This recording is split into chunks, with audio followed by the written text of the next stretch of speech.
Hello friends, எல்லாருக்கும் வணக்கம். இன்றைக்கி நம்ம வந்துட்டு எதை பற்றி பார்க்க போகிறோம்னா 11 மூவியை பற்றி தான் பார்க்க போகிறோம். என்னை பொறுத்த வரைக்கும் அவர் சைக்கோ தான் இருப்பான்னு தோணுது சார். 11 மூவி வந்துட்டு நிறைய பேர் பார்த்துருப்பீங்க. பார்க்காதவங்க ஓடிடியில் ரிலீஸ் ஆயிடுச்சு, மறக்காமல் போய் பாருங்கள். சென்னையில் கடந்த ஒரு வருஷமாக 8 கொலைகள் நடந்திருக்கு. நல்ல எமோஷ்னல் கலந்த ஒரு த்ரில்லர் படமாக இந்த படத்தை கொண்டு போயிருப்பாங்க. அதுலேயும் ட்வின்ஸை வச்சு எடுத்தது தான் இதில் பயங்கரமான விஷயமே. ஏன்னா இதில் மொத்தமாக 65 ரியல் ட்வின்ஸை வச்சு இந்த படத்தை எடுத்திருக்காங்க. சாதாரணமாக ஒரு ட்வின்ஸை வச்சு நமக்கு வந்துட்டு ஐடென்டிஃபை பண்ணுறதுக்கு ரொம்ப கஷ்டமாக இருக்கும். 65 ட்வின்ஸை ஒரே நேரத்தில் எப்படி ஹேண்டில் பண்ணியிருப்பாங்க அப்படின்னு நினச்சாலே ரொம்ப கஷ்டமாக தான் இருக்குன்னு சொல்லணும். எனக்கு கிட்டத்தட்ட 65 ட்வின்ஸு அக்ராஸ் தமிழ்நாடு எல்லாருமே இவங்களெல்லாம் அசம்பிள் பண்ணுறதே ஒரு பெரிய போராட்டமாக இருந்தது. இந்த படத்தோட டைரக்டர் லோகேஷ் அஜித் அவர்கள்.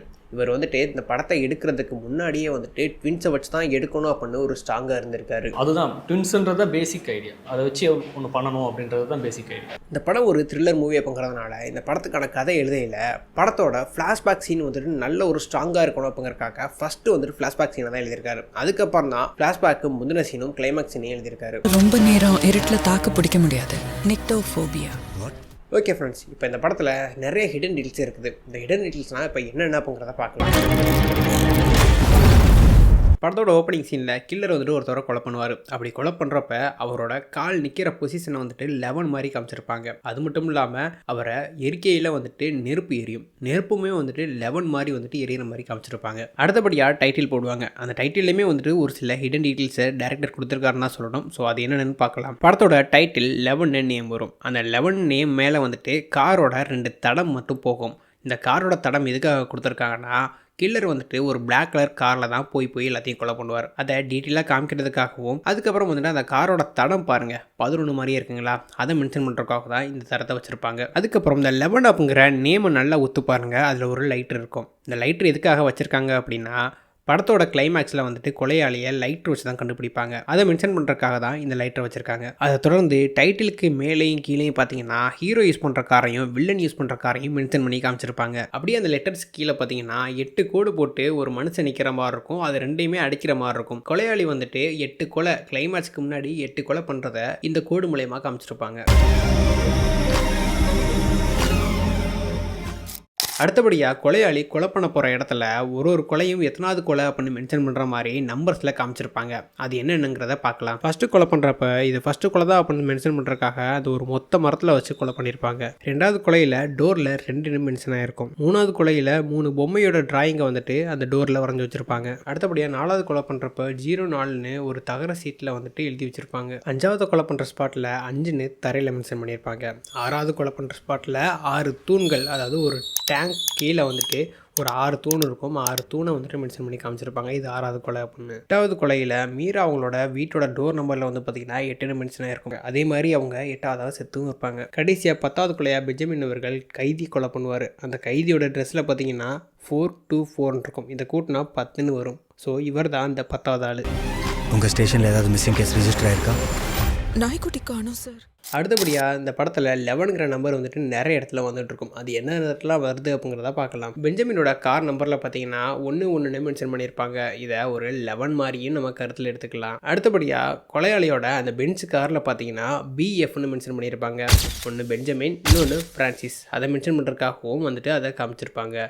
அதிலே வந்து பார்த்தீங்கன்னா 11 அப்படிங்கிறது இருக்கும். அதையும் நம்ம 11ஆக எடுத்துக்கலாம். அதை தொடர்ந்து நாயை காணோம்னு ஒரு பொண்ணு வந்துட்டு கம்ப்ளைண்ட் கொடுக்க ஸ்டேஷனுக்கு போயிருப்பாங்க. அந்த ஸ்டேஷனில் உள்ள நம்பரை பார்த்தீங்கன்னா J11 மென்ஷன் பண்ணியிருப்பாங்க. அடுத்தபடியாக ஃப்ரான்சிஸோட பிறந்த தேதியும் அடுத்து அவர் இறந்த தேதியும் வந்துட்டு 11 அப்படிங்கிற மாதிரி 11ல் மென்ஷன் பண்ணியிருப்பாங்க. அதை தொடர்ந்து அந்த ஃப்ளாஷ்பேக் சீனில் பார்த்தீங்கன்னா ட்வின் பேர்ட் ஸ்கூலில் மொத்தமாக 11 ட்வின்ஸ் இருப்பாங்க. அதுலேயும் 11 அப்படிங்கிறத மென்ஷன் பண்ணியிருப்பாங்க. அடுத்தபடியாக பெஞ்சமினோட கைதிக்கான ட்ரெஸ்ஸில் பார்த்தீங்கன்னா 311 இருக்கும். அதில் ரத்த கரப்பட்டு 11 மட்டும்தான் தெரியும். அது பார்க்குறக்கு 11 மாதிரி இருக்கும். அப்படி 11 மென்ஷன் பண்ணியிருப்பாங்க. நம்ம ஹீரோ அவர்கள் இன்வெஸ்டிகேஷனுக்காக சுதாகர் அவர்களோட வீட்டுக்கு போயிருப்பார். அப்போதைக்கு அங்கே உள்ள ஃபோட்டோ ஃப்ரேம்ஸ்லாம் பார்த்துட்டு இருக்கையில் அங்கே ஒரு புக்ஸை வச்சுருப்பாங்க. இந்த புக்ஸ் மூலயமா நமக்கு இந்த படத்தோட மைய கருத்தை சொல்லாமல் சொல்லியிருப்பாங்க. அந்த புக்கோட பேர் சேடின்னு மென்ஷன் ஆயிருக்கும். இந்த சேடிங்கிற புக்கை வந்துட்டு எதை குறிக்குதுன்னா, தன்னோட சகோதரியோட கொலைக்கு பழி வாங்குற ஒரு கதையை குறிக்குது. ஸோ ஃப்ளாஷ்பேக்கு முன்னாடியே இந்த ஒரு புக்கை வச்சு ஒரு டீட்டெயிலாக சொல்லியிருக்காரு டைரக்டர் அவர்கள். தன்னோட சகோதரனை கொன்னதுக்காக பழி வாங்குற கதையாக தான் இது இருக்க போகுது அப்படிங்கிறத முன்னாடியே மென்ஷன் பண்ணியிருக்காரு. அடுத்தபடியாக அடுத்தபடியாக பெஞ்சமின் அவர்கள் வந்துட்டு டிவி பார்த்துட்டு இருப்பார். அப்போதைக்கு டிவியோட 2 சைட்லையும் வந்து பார்த்தீங்கன்னா சிலைகள் இருக்கும். அதில் ஒரு சிலை உடஞ்சும் ஒரு சிலை உடையாமலும் இருக்கும். இதுலேருந்து என்ன சொல்ல வராங்கன்னா, பெஞ்சமின் அவர்கள் வந்துட்டு உயிரோடு இருக்கிறதாகவும் உடஞ்ச சிலை வந்துட்டு பிரான்சிஸ் இறந்து போனதாகவும் வந்துட்டு மென்ஷன் பண்ணியிருக்காங்க. அடுத்தபடியாக நமக்கு படம் போக போக போக கொலையாளி மனோகர் தான் அப்படிங்கிற மாதிரியான ஒரு தாட் வந்திருக்கும். ஆனால் மனோகர் அவர்கள் வந்துட்டு கொலையாளி இல்லை அப்படிங்கிறத மென்ஷன் பண்ணுறதுக்காக அவங்களோட வீட்டில் வந்துட்டு மிஸ்டேக்ஸ் ஐடென்டிட்டி அப்படிங்கிற ஒரு புக்கை வச்சு மென்ஷன் பண்ணி காமிச்சிருப்பாங்க. இந்த புக்ஸ் மூலமா என்ன சொல்ல வராங்கன்னா, ஒருத்தவரோட ஐடென்டிட்டியை வச்சு அவங்கள தப்பாக நினைக்கக்கூடாது அப்படின்னு சொல்லாமல் சொல்லியிருப்பாங்க இந்த புக்கை வச்சு. அடுத்தபடியாக படத்தோட ஹீரோனியான சஞ்சனாவுக்கு வந்துட்டு பைக் மேலே வந்துட்டு ஒரு அளவு கடந்த அன்பு இருக்கதா மென்ஷன் பண்ணி காமிச்சிருப்பாங்க. அதை குறிப்பிட்ற மாதிரி ட்ரூ கலரில் சஞ்சனா மோட்டோமேனிக்னு வரும். அதுக்கப்புறமா அவங்களோட வீட்டை பார்த்தீங்கன்னா நிறைய பைக்ஸோட ஃப்ரேம்ஸ் இருக்கிறத அவங்களால பார்க்க முடியும். எந்த மிஸ்ஸிங் கம்ப்ளைண்ட்டும் ரெஜிஸ்டர் ஆகலன்னு நினச்சோம்ல சார், ஆக்சுவலாக ரெஜிஸ்டர் ஆயிருக்கு. நிறைய ஹிடன் டீல்ஸ் கொடுத்தது மட்டும் இல்லாமல் நிறைய டீட்டெயிலிங் ஒர்க்கையும் பண்ணியிருக்காங்க இந்த படத்தில். அடுத்தபடியாக ஏசிபி ரஞ்சித் அவர்கள் பெஞ்சமின் அவரோட வீட்டுக்கு வரையில் அவங்க வீட்டில் இருக்கிற எல்லா திங்ஸுமே வந்துட்டு டபுளாக இருக்கும். அதுலேயும் கொஞ்சம் நல்லா கவனித்து பார்த்தீங்கன்னா ஒரு பொருள் பயன்படுத்தி இன்னொரு பொருள் பயன்படுத்தாமல் அப்படியே முழுசாக இருக்கிற மாதிரியும் காமிச்சிருப்பாங்க. இதுலேருந்து என்ன சொல்ல வராங்கன்னா, பெஞ்சமின் அவர்கள் வந்துட்டு உயிரோடு இருந்து அதெல்லாம் பயன்படுத்திட்டு இருக்காரு அப்படின்னும், பிரான்சிஸ் அவர்கள் இல்லாதனால இதெல்லாம் பயன்படுத்தலை அப்படிங்கிற மாதிரியும் டீட்டெயிலிங் ஒர்க்காக பண்ணியிருப்பாங்க. அடுத்தபடியாக எனக்கு ரொம்ப பிடிச்ச டீட்டெயிலிங் ஒர்க்கு இதுதான். என்னென்னா, ஃப்ளாஷ்பேக் சீனில் ஃப்ரான்சிஸ் வந்துட்டு இறந்ததுக்கப்புறம் பெஞ்சமின் வந்துட்டு ஸ்கூலே போயிருக்க மாட்டான். அப்புறம் கடைசியாக ஒரு வழியாக ஸ்கூலுக்கு போகையில் அங்கே உள்ள பெஞ்சில் பிஎஃப் இருக்கிறத பார்த்துட்டு அவனுக்கு அழுக வரும். அப்போதைக்கு அந்த லெஃப்ட் ஐயில் மட்டும்தான் கண்ணீர் வரும். அதே மாதிரி பெஞ்சமின் இறந்து போகிறதுக்கு முன்னாடி கீழே இருக்க தண்ணியை பார்ப்பார். அதில் ஃப்ரான்சிஸ் வந்துட்டு தெரிவார். அப்போதைக்கும் லெஃப்ட் ஐயில் இருந்து மட்டும்தான் கண்ணீர் வரும். வேறு லெவலில் தான் சொல்லணும் இந்த இடத்துல ஸ்க்ரீன் பிளே. இதுலேருந்து என்ன சொல்ல வராங்கன்னா, ஒரு கண்ணு மாதிரி தன்னோட சகோதரனை பார்த்துருக்காரு பெஞ்சமின். இதனால அவர் அழுகிற சீனில் எல்லாத்துலேயும் அவரோட லெஃப்ட் ஐயில் மட்டும்தான் கண்ணீர் வந்துருக்கும்.